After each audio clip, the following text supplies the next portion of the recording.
Hello friends, कैसे हैं आप लोग। सबको मेरा जय भीम, नमो बुद्धाय। डॉक्टर अंबेडकर जी और Hindu code bill. Hindu code bill क्या है? डॉक्टर अंबेडकर जी कहते हैं कि हिंदू कोड बिल की हिमायत में मैंने स्वयं कई महिला गोष्ठियों में व्याख्यान दिए हैं। आर्य समाजियों के एक जलसे में मैंने इस बिल की हिमायत में व्याख्यान दिया था, जबकि एक आर्य समाजी महिला ने, जिसका पिता प्रसिद्ध आर्य समाजी विद्वान माना जाता था, मेरा खूब विरोध अथवा खंडन किया करता था, जो बिल्कुल युक्त संगत नहीं था। मैंने अंत में कहा कि कोई समय था जब आर्य समाज को हिंदू समाज में सामाजिक क्रांति लाने वाला अग्रदूत माना जाता था, किंतु आज वही समाज करपात्री जैसे रूढ़वादी तथा कट्टरपंथी पौराणिकों की बोली बोल रहा है। मैंने कहा कि हिंदू कोड बिल अवश्य पास होकर रहेगा।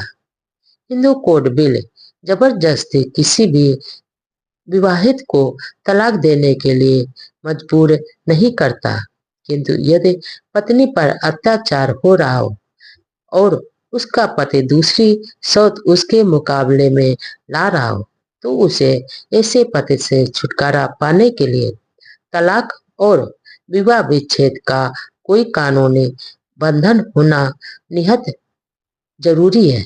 कानून तो केमिस्ट की दुकान की तरह है। किसी जगह केमिस्ट्री की दुकान इसलिए खोली जाती है कि रोगी वहां जाकर अपने रोग की औषधि और दवाई ले सके। यदि किसी को बीमारी ही नहीं है, तो उसे केमिस्ट्री की दुकान पर जाने की क्या जरूरत है। इसी प्रकार यदि पति पत्नी में नहीं बनती और दोनों का जीवन अजीर्ण और दुखी हो रहा है, तो क्यों ना उसे इस विपद से छुटकारा दिलाने के लिए कोई कानूनी उपाय होना चाहिए।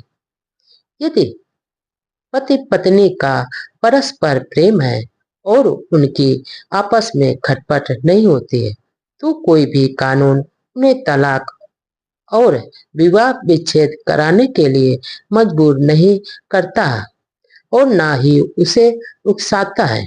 आज जब कोई हिंदू पति अपनी पहली औरत यानी पत्नी को त्याग कर दूसरा, तीसरा और चौथा विवाह कर लेता है, तब ऐसी पहली पत्नी को अपने माता पिता, अपने सगे भाई भतीजों के घर पर ही आश्रय लेना पड़ता है।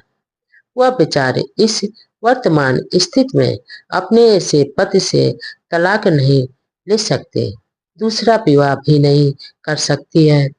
जब अदालत में ऐसे पति से अपने भरण पोषण और गुजारे के लिए खर्चा मांगने के लिए दावा करती है, तो ऐसा मक्कार पति अदालत में अपनी गरीबी सिद्ध करके उस दीनहीन और दुखी पत्नी को केवल 400-500 रुपये महीना खर्च देना मंजूर कर लेता है और स्वयं तो दूसरी पत्नी से विवाह रचा लेता है और पहली पत्नी को 400-500 रुपया महीना देकर सारी उम्र उसके माता पिता के दरवाजे पर अपने भाग को कोसने के लिए छोड़ देता है।